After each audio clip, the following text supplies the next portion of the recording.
Kita melanjutkan pelajaran kita di dalam kitab Wahyu. Di sini sekarang kita di Wahyu pasal 22 ayat 11. Kita di tengah-tengah beberapa kata diucapkan di akhir penglihatan terakhir. Nanti ada kata-kata penutup kitab. Di sini kata-kata penutup penglihatan. Ya, ada perbedaan. Wahyu pasal 22 ayat 11. Kiranya yang jahat tetap berbuat jahat, dan yang kotor kiranya tetap mengotori diri, dan yang benar kiranya tetap melakukan apa yang benar, dan yang suci kiranya tetap menyucikan diri. Sebenarnya di dalam ayat ini, tata bahasa Yunani agak rumit, sehingga ada beberapa kemungkinan mengenai terjemahan. Saya rasa terjemahan tadi itu baik, tetapi memang ada pendapat-pendapat mengenai terjemahan. Namun, ayat ini agak mengejutkan. Kiranya yang jahat tetap berbuat jahat. Aneh ini. Ya, aneh, tetapi ada juga ayat-ayat yang seperti ini di dalam Perjanjian Lama dan Perjanjian Baru.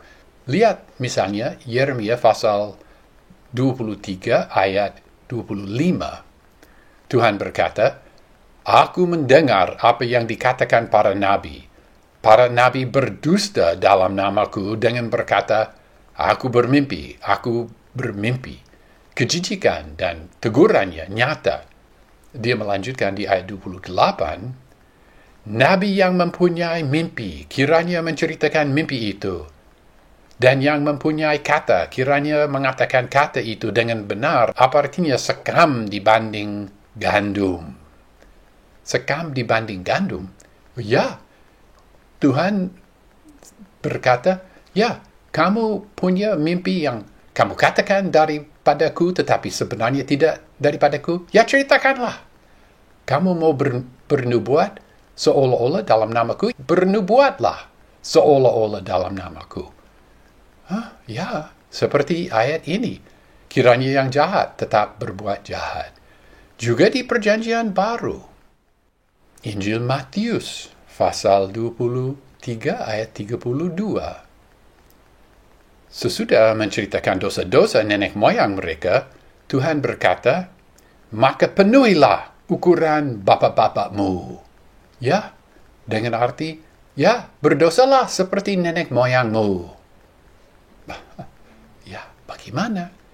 Ya, rupanya, ini memang sulit dipahami, tetapi rupanya apa yang Tuhan katakan di dalam Yeremia, di dalam Injil Matius, dan juga di akhir kitab Wahyu ini, rupanya dia berkata, misalnya ya, hai kamu yang berzina di Tiatira, kamu sudah membaca atau mendengarkan kitab Wahyu sampai titik ini? Kamu mau tetap berzina? Ya, berzinalah. Kamu sudah tahu mengenai apa yang akan terjadi? Kamu sudah memahami bahwa kamu tidak akan menerima upah. Kamu tidak akan tinggal di Yerusalem baru.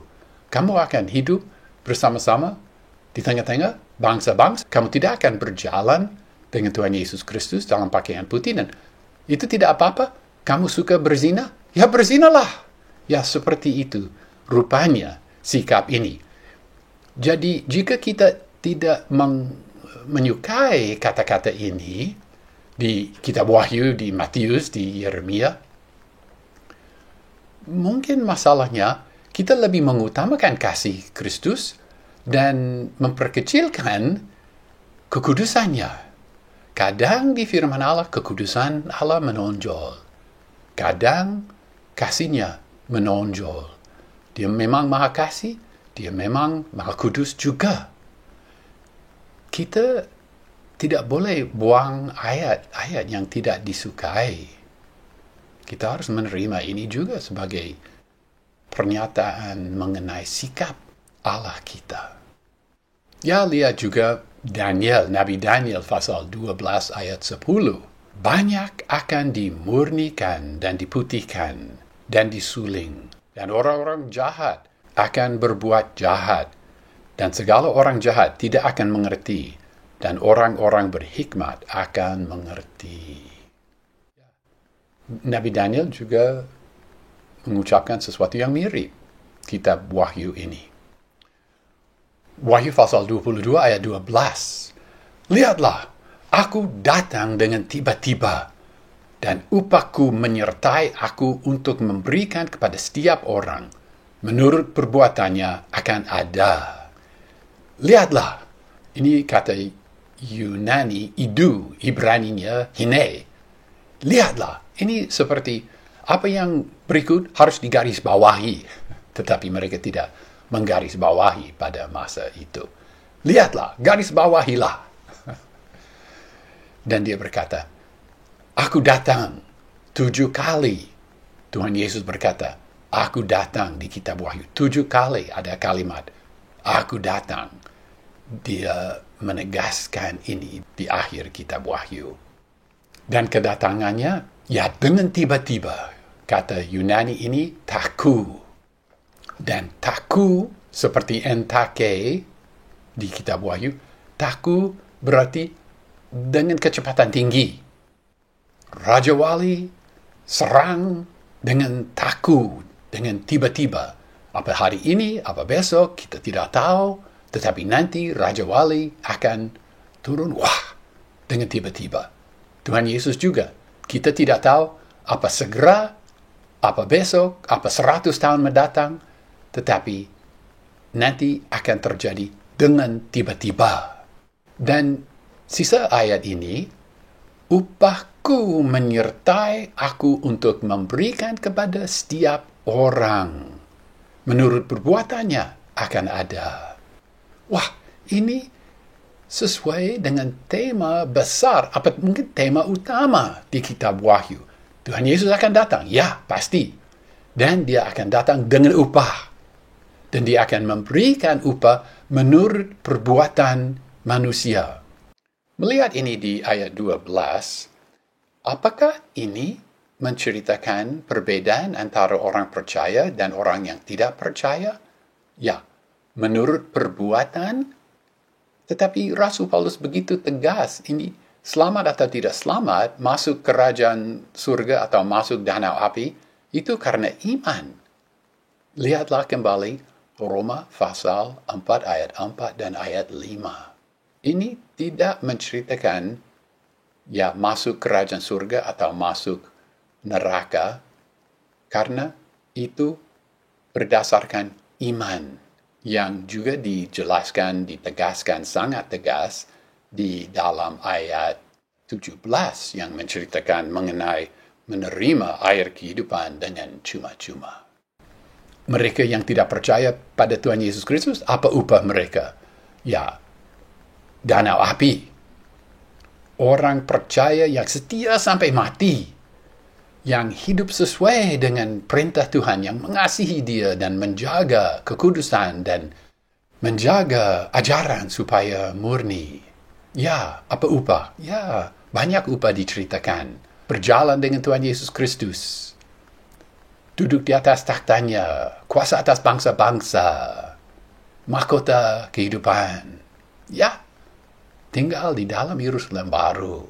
Dan menurut perbuatan juga, upah orang percaya yang malas, yang berzina, yang berdusta, yang meninggalkan kasih yang semula, yang sombong, ya menurut perbuatan mereka juga. Mereka akan menerima menurut perbuatannya. Apa itu? Ya, jelas. Tinggal di luar Yerusalem baru. Berjalan di dalam terang kota itu. Bukan berjalan dengan Tuhan Yesus Kristus, bukan melihat wajahnya, tetapi melihat terang kota itu. Ingatlah, tadi di ayat 11 ada pilihan. Pilihan.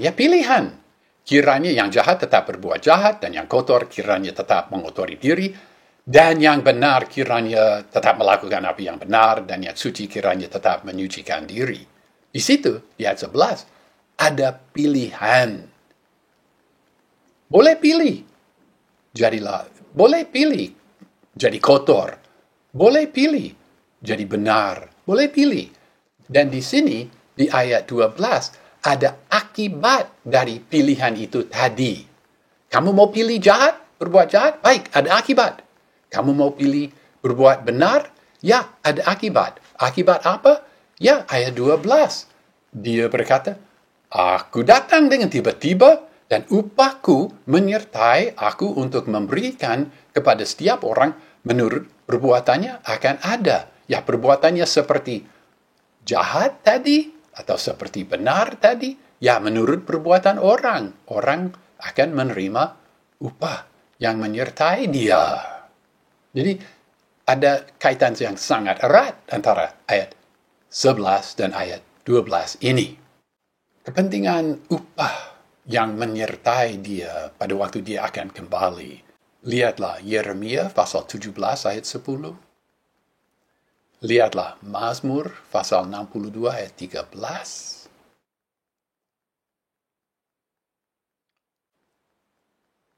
Lihatlah 1 Petrus pasal 1 ayat 17. Ya, lihatlah pasal 2 dan pasal 3 di kitab Wahyu ini. Pasal 22 ayat 13. Aku adalah Alfa itu dan Omega itu, yang awal dan yang akhir, yang pertama dan yang terakhir. Dia ini yang Alfa dan Omega. Ya, ini disebut di sini sangat berkaitan erat dengan ayat yang sebelumnya. Dia berhak membawa upah. Dia berkata, upahku menyertai aku. Ya, dia berhak membawa upah. Mengapa dia berhak membawa upah? Karena dia adalah yang Alfa dan Omega. Ingatlah bahwa ungkapan Alfa dan Omega itu dipakai mengenai Allah Bapa di dalam Wahyu pasal 1 ayat 8 dan Wahyu pasal 21 ayat 6 itu mengenai Allah Bapa. Di sini ini dikatakan mengenai Tuhan Yesus Kristus. Ini mendukung ajaran ketritunggalan Allah. Ya, memang Roh Kudus tidak disebut di sini. Kadang kita melihat Roh Kudus dan Roh Kudus ada di dalam pasal 1 dalam suatu ungkapan yang mendukung juga ajaran ketritunggalan Allah. Di situ dia disebut ketujuh roh Allah. Tapi di sini dia tidak dimasukkan juga. Kita tidak tahu mengapa. Pasal 22 ayat 14. Berbahagialah mereka yang melakukan perintah-perintahnya, sehingga mereka akan berhak atas pohon kehidupan itu dan masuk lewat pintu-pintu gerbang ke dalam kota. Lebih dahulu harus dijelaskan. Terjemahan baru berkata bukan berbahagialah mereka yang melakukan perintah-perintahnya, tetapi terjemahan baru berkata berbahagialah mereka yang membasuh jubahnya. Ya, mengapa terjemahan baru dan terjemahan saya begitu jauh berbeda? Ya, ini masalah naskah. Kita di sini harus menyelidiki naskah untuk menentukan bacaan yang naskah-naskah ini mencerminkan yang asli atau bacaan yang itu mencerminkan bacaan yang asli. Ya, jadi ini apa? Ya, di dalam bahasa Indonesia, membasuh jubah dan melakukan perintah jauh berbeda. Tetapi tidak jauh berbeda di dalam bahasa Yunani. Melakukan perintahnya itu Yunaninya oiuntes tas entolas autu. Sedangkan Yunani untuk membasuh jubahnya adalah lunontes tas stolas auton.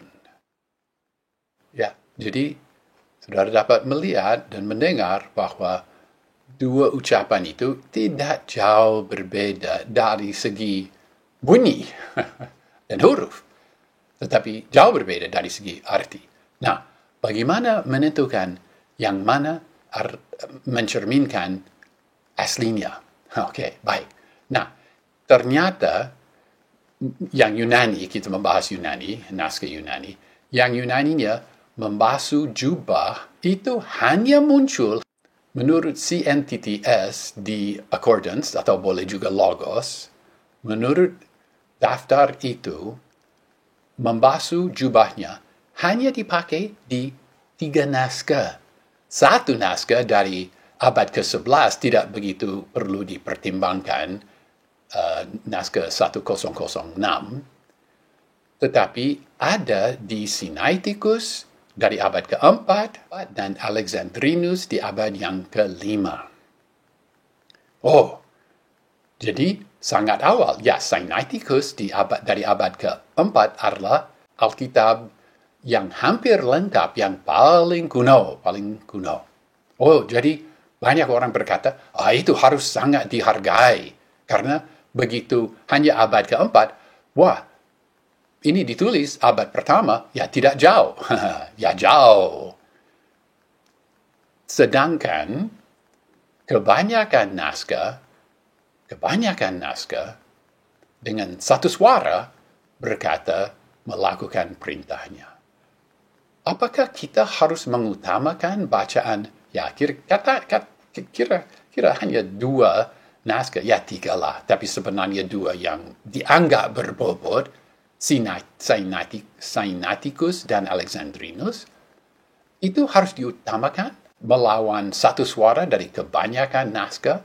Saya lebih hargai kebanyakan naskah. Saya anggap kebanyakan naskah itu lebih bermutu dan memberi suatu kesaksian yang lebih kuat daripada Sinaiticus dan Alexandrinus. Banyak sarjana menganggap, itu begitu kuno, harus diutamakan Sinaiticus dan Alexandrinus. Ya, tunggu dulu. Saya pernah menyelidiki Sinaiticus dari abad ke-4, ya bukan aslinya jelas. Misalnya, bacalah Sinaiticus di Matius pasal 19 ayat 17 sampai 22, kisah orang muda yang kaya itu yang berbicara dengan Tuhan Yesus Kristus. Ternyata di ayat-ayat itu, ayat 17 sampai 22, ada 9 kesalahan yang hanya muncul di Sinaiticus atau mungkin Sinaiticus dan satu naskah yang lain. Jelas salah. Di hanya sekian banyak ayat, 19 sampai 22. 9 kesalahan yang sungguh jelas salah. Apa kesimpulannya? Kesimpulannya jelas. Naskah Sinaiticus kurang bermutu. Sehingga hanya Alexandrinus yang Alexandrinus bermutu, tidak bermutu. Ya, satu naskah diutamakan atas yang kebanyakan naskah. Saya kira jangan. Orang berkata, harus diutamakan karena begitu tua. Saya berkata, harus diabaikan karena kurang bermutu. Ya, itu mengenai textual criticism, mengkritik naskah sedikit. Sehingga, terjemahan saya, berbahagialah mereka yang melakukan perintahnya. Dan apa yang dijanjikan? Ya, kebahagiaan apa dijanjikan kepada mereka yang melakukan perintahnya? Ya, 2. 1, sehingga mereka akan berhak atas pohon kehidupan itu. Ingatlah janji kepada jemaat di Efesus, jika mereka bertobat kembali ke kasih yang semula itu, hak atas pohon kehidupan, makan dari pohon kehidupan. Diulangi di sini. Mereka yang melakukan perintahnya boleh nanti makan dari pohon kehidupan itu. Dan 2, masuk lewat pintu-pintu ke dalam kota itu. Mereka yang melakukan perintahku boleh masuk ke dalam kota Yerusalem baru. Ada apa di situ? Ada Tuhan Yesus Kristus. Ada Allah Bapa. Ada tahtanya, ada sungai air kehidupan, ada pohon kehidupan, ada takhta bagi orang yang menang. Berjalan di situ dengan Tuhan Yesus Kristus, dengan pakaian putih.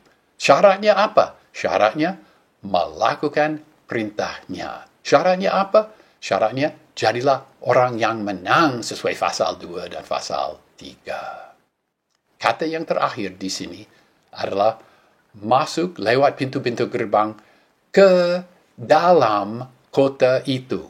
Memang dalam bahasa Indonesia, memang juga dalam bahasa Yunani. Kata yang terakhir di sini adalah ke dalam kota itu. Nah, sekarang pasal 22 ayat 15. Di luarlah anjing-anjing dan tukang-tukang sihir dan orang-orang cabul dan pembunuh-pembunuh dan penyembah-penyembah berhala dan setiap orang yang mencintai dan melakukan dusta. Tadi berakhir dengan masuk ke dalam kota itu. Di sini kata yang pertama dalam bahasa Indonesia dan bahasa Yunani, di luarlah. Di luarlah apa? Ya, tata bahasa menuntut kita memahami ini di luar kota itu. Tata bahasa dan peraturan penafsiran utamakan konteks yang dekat menuntut. Di luar apa? Di luar kota itu. Ya, bayangkan kita di sekolah. Guru berkata, "Hei, kamu dan kamu masuk ke dalam ruang kuliah." Lalu di dalam ruang kuliah, kalimat berikut, guru berkata, "Ya, mereka di luar, mereka harus begini begitu apa ya?" Di luar apa? Ya, di luar ruang kuliah. Orang tidak akan bertanya, di luar kota, di luar negeri, di luar... tidak. Jelas, dalam konteks jelas. Maka di sini juga jelas. Di luarlah berarti di luar kota. Di luar kota ada apa? Ya, nah, ada masalah di sini. Karena di luar ada anjing-anjing, tukang-tukang sihir, orang-orang cabul, pembunuh-pembunuh, dan penyembah-penyembah berhala, dan setiap orang yang mencintai dan melakukan dusta. Ya, itu mirip sekali apa yang dikatakan di dalam Wahyu pasal 21 ayat 8. Tetapi bagi penakut-penakut dan bagi orang-orang yang tidak percaya, dan bagi orang-orang berdosa, dan bagi orang-orang keji, dan bagi pembunuh-pembunuh, dan bagi orang-orang cabul, dan bagi tukang-tukang sihir, dan bagi penyembah-penyembah berhala, dan bagi semua pendusta, bagian mereka adalah di dalam danau yang membakar dengan api dan belerang, yang adalah kematian yang kedua itu. Oh, di situ di pasal 21, kita membaca mengenai sikap dan perilaku pada zaman ini, orang yang harus dilemparkan ke dalam danau api. Termasuk jelas mereka yang tidak percaya, ditulis jelas. Orang-orang yang tidak percaya. Nah, kembali ke Wahyu pasal 22 ayat 15. Di luarlah anjing-anjing dan tukang-tukang. Di sini tidak ditulis orang yang tidak percaya. Nah, ini masalah tafsiran. Apakah mereka yang diceritakan di dalam Wahyu pasal 21 ayat 8, termasuk orang yang tidak percaya, dan orang yang diceritakan di dalam Wahyu pasal 22 ayat 15, ini tadi anjing-anjing dan tukang-tukang sihir dan sebagainya. Apakah ini orang yang sama? Atau orang yang perilakunya sangat mirip? Saya rasa tidak sama. Mereka di pasal 21 ya adalah orang yang tidak percaya dan mereka dibuang ke dalam lautan api. Di sini pasal 22 ayat 15, di luarlah kota adalah orang ya yang diceritakan anjing-anjing, manusia yang diceritakan anjing-anjing dan tukang-tukang sihir dan sebagainya. Perilaku, ini menceritakan perilaku mereka pada masa kini ya. Perilaku orang percaya yang tidak mau merepotkan diri menjadi orang menang. Perilaku mereka mirip sekali perilaku orang yang di neraka. Dengan kata lain, orang duniawi, orang percaya yang duniawi, lihatlah 1 Korintus pasal 3, perilaku mereka mirip sekali perilaku orang yang tidak percaya. Ya mirip. Jangan kita mirip orang itu. Orang yang tidak percaya. Jangan kita seperti orang yang tidak percaya. Jangan perilaku kita sama dengan orang yang tidak percaya. Tetapi ini suatu masalah teologis yang besar.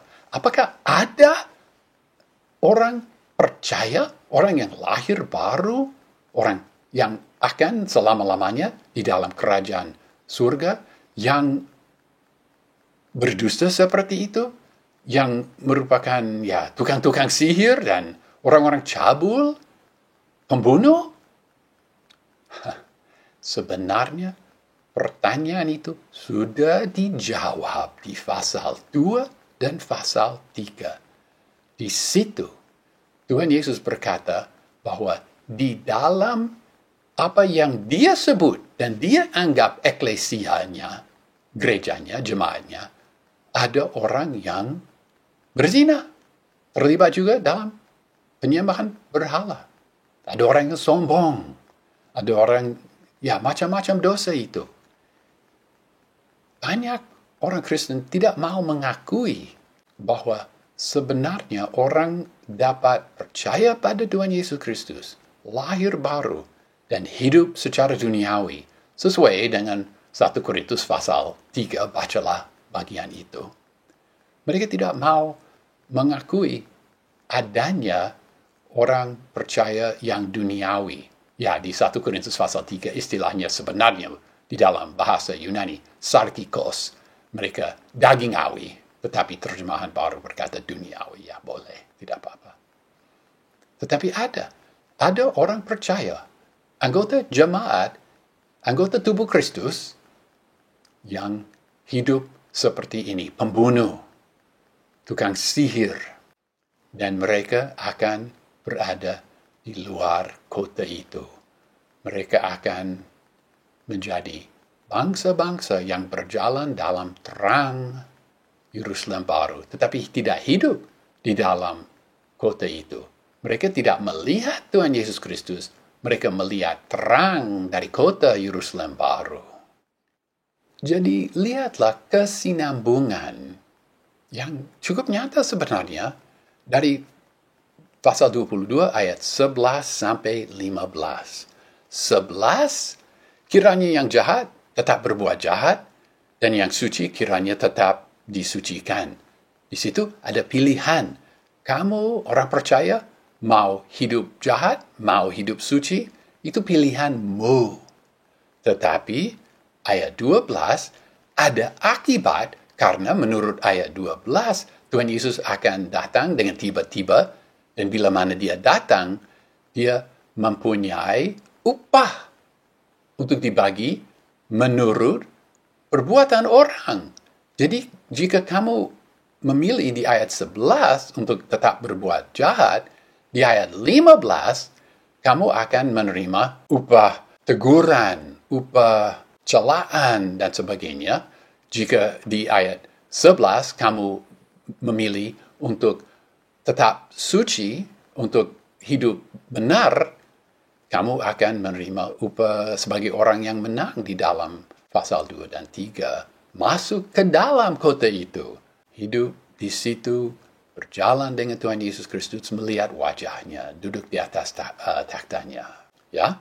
Kemudian ayat 13, Tuhan Yesus adalah Alfa dan Omega, dia berhak membagi upah menurut perbuatan orang. Dan ayat 14, jika kamu di ayat 11 memilih apa yang benar dan apa yang suci, di ayat 14, berbahagialah kamu yang melakukan perintahnya, karena kamu akan makan dari pohon kehidupan dan kamu akan berhak masuk ke dalam kota itu. Ya, kesinambungannya. Kemudian ayat 15, lawannya, jika di ayat 11 kamu memilih untuk hidup jahat, kamu orang percaya, memilih untuk hidup jahat, ada akibat. Dia datang membawa upah sesuai perbuatan orang, dan di ayat 15, kamu nanti dianggap anjing, tukang-tukang sihir, dan sebagainya, di luar kota Yerusalem baru. Jadi ayat 11 sampai dengan 15 menceritakan satu tema. Dia akan datang. Kita boleh memilih. Kita boleh memilih sekarang. Dia datang itu terlambat memilih. Pilihlah sekarang. Hiduplah suci sekarang. Jangan hidup jahat sekarang. Hai kamu orang percaya ya. Supaya besok menerima upah yang berkenan, yaitu hidup di dalam kota itu dan tidak menerima celaan dan upah negatif hidup di luar Yerusalem baru dianggap anjing.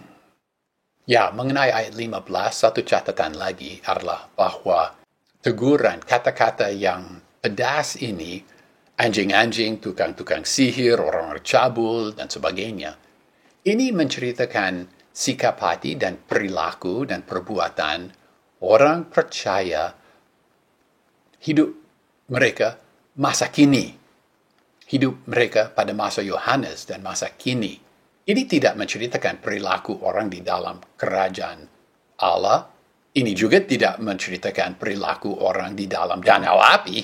Orang di dalam danau api tidak berbuat dosa lagi, tidak cabul lagi, dan juga orang di dalam kerajaan Allah di bumi baru juga tidak hidup seperti ini. Ini menceritakan perilaku orang percaya pada masa kini. Wahyu pasal 22 ayat 16. Aku, Yesus, telah mengutus malaikatku untuk bersaksi kepadamu mengenai hal-hal ini buat jemaat-jemaat. Aku adalah Tunas dan keturunan Daud, bintang fajar yang berkilauan. Ini boleh disebut semacam rantai pengilhaman. Aku, Yesus, telah mengutus malaikatku untuk bersaksi kepadamu tentang hal-hal ini buat jemaat-jemaat. Ini mirip rantai pengilhaman yang ada di dalam Wahyu pasal 1 ayat 1 dan 2. Seperti tadi, sandaran buku, apa yang dikatakan di pasal yang pertama dan di pasal yang terakhir, mirip. Di Yesaya pasal 11 ayat 1 ditulis, dan tunas akan keluar dari tunggul Isai, dan cabang dari akarnya akan berbuah. Nubuatan Mesiani, dan Tuhan Yesus berkata, ya akulah dia yang disebut di dalam Yesaya pasal 11 itu. Kemudian juga di Bilangan pasal 24 ayat 17 ditulis, sebuah bintang akan datang dari Yakub dan tongkat akan timbul dari Israel. Ia akan memukul dahi Moab dan meruntuhkan semua anak Set. Bintang. Tuhan Yesus adalah bintang fajar yang dijanjikan kepada orang yang menang di dalam pasal 2 ayat 28. Pasal 22 ayat 17. Dan roh itu dan pengantin perempuan itu berkata, datanglah. Dan ia yang mendengar kiranya berkata, datanglah. Dan yang haus kiranya datang. Ia yang mau kiranya menerima air kehidupan dengan cuma-cuma.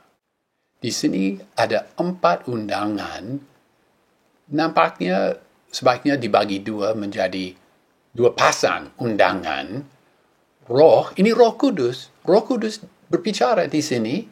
Jarang di kitab Wahyu, tapi di sini Roh Kudus bicara. Roh Kudus dan pengantin perempuan. Menurut paham saya, pengantin perempuan itu kiasan menceritakan orang percaya yang menang. Dan itu dinyatakan di dalam Wahyu pasal 21. Bahwa pengantin perempuan adalah kiasan untuk Yerusalem baru. Di sini pengantin perempuan adalah kiasan bagi orang-orang yang percaya, yang menang. Orang yang percaya, yang setia sampai mati. Beserta Roh Kudus berkata, datanglah. Ya, ia yang mendengar kiranya berkata, datanglah.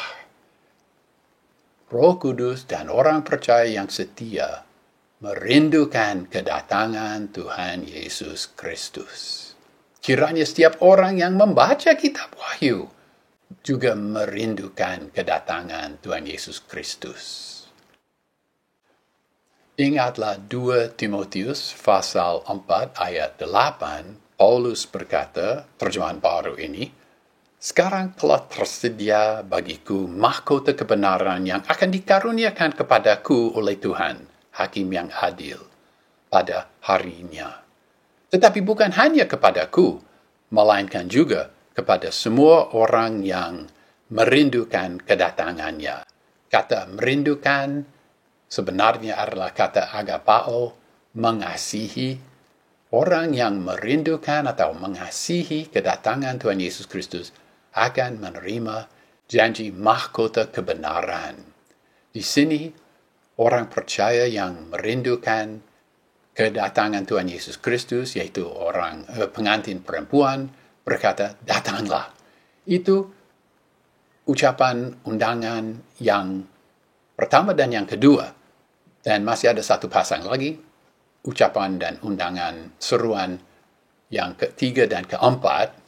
Dan yang haus kiranya datang. Ia yang mau kiranya menerima air kehidupan dengan cuma-cuma. Ini merupakan undangan pada setiap orang yang haus akan keselamatan, haus akan kebenaran, haus supaya boleh mengenal Allah. Datanglah, datanglah, dan menerima air kehidupan dengan setia sampai mati, dengan melakukan perintahnya sampai mati. Tidak, tetapi menerima air kehidupan dengan cuma-cuma. Tadi ditegaskan bahwa orang percaya yang mau hidup di dalam Yerusalem baru harus melakukan perintahnya. Dan itu dapat menjadi sangat berat. Ya, sampai mungkin mati syahid lah. Tetapi itu menceritakan bagaimana orang yang akan berada di dalam kerajaan surga boleh berada di dalam kerajaan surga di atas takhta Tuhan Yesus Kristus. Tetapi ayat ini, ayat 17 ini menceritakan bagaimana masuk ke dalam kerajaan surga, bagaimana menjadi selamat, ya menerima air kehidupan dengan cuma-cuma. Jangan dikompromikan di sini. Jangan ditambah di sini. Oh, menerima air kehidupan dengan cuma-cuma, tetapi harus dibaptis dan harus memberi kesepuluhan dan harus setia dan tidak boleh berdosa ini dan ini dan ini. Tidak ada. Ada minum dengan cuma-cuma. Dan sekali lagi, minum air itu kiasan yang tepat untuk percaya pada Tuhan Yesus Kristus. Karena pada masa itu, orang tidak bayar untuk minum air. Mau minum air? Ada sungai. Mau minum air? Silakan ada sungai. Minum air. Orang tidak bayar untuk minum air. Ya, mau makan harus bayar. Tetapi masa Yohanes, orang tidak bayar untuk minum air. Sehingga menerima air kehidupan dengan cuma-cuma adalah kiasan yang tepat. Percaya pada Tuhan Yesus Kristus. Percaya saja. Percaya. Titik. Percaya. Titik. Dan kamu selamat. Kamu akan masuk ke dalam kerajaan Allah.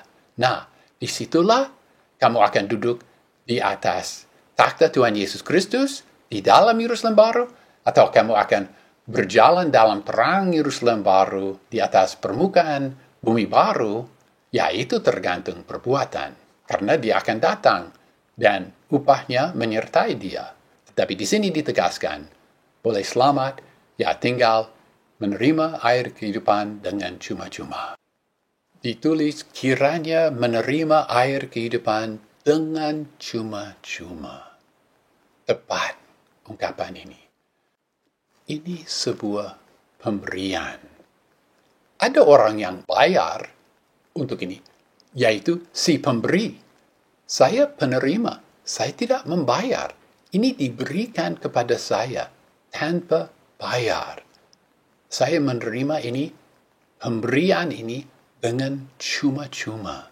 Demikian berita baik, keselamatan, hidup kekal, kewargaan di dalam kerajaan surga merupakan pemberian. Ya, ada yang bayar. Tuhan Yesus sudah bayar.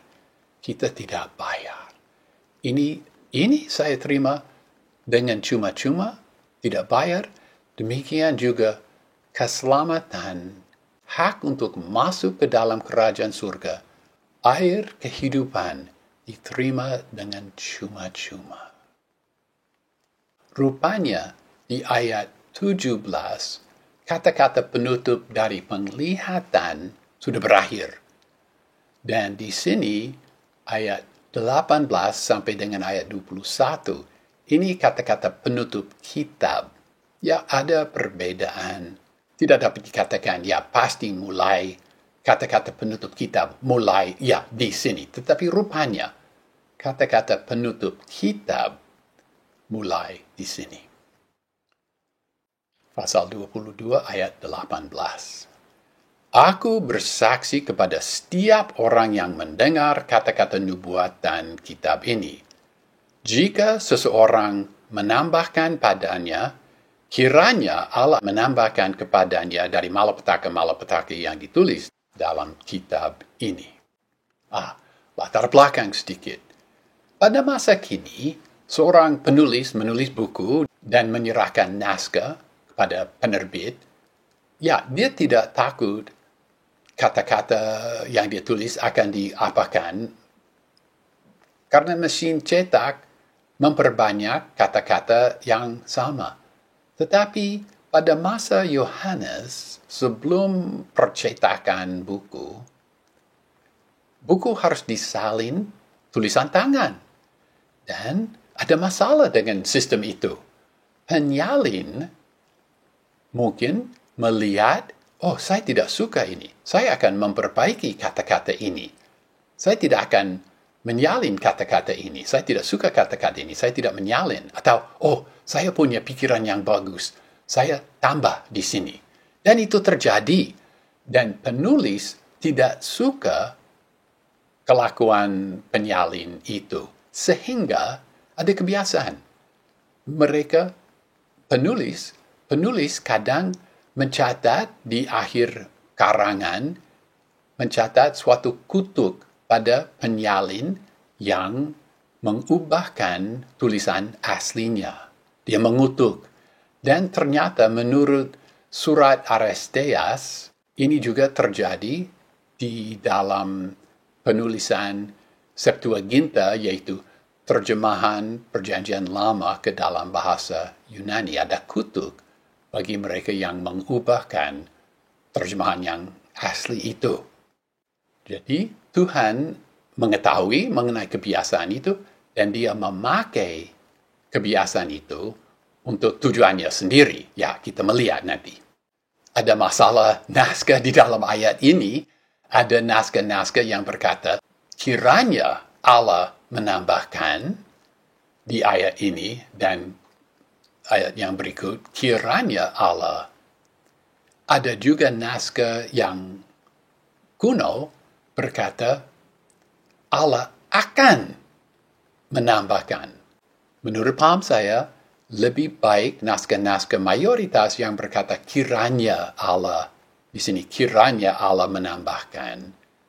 Tetapi mungkin terjemahan baru berkata Allah akan.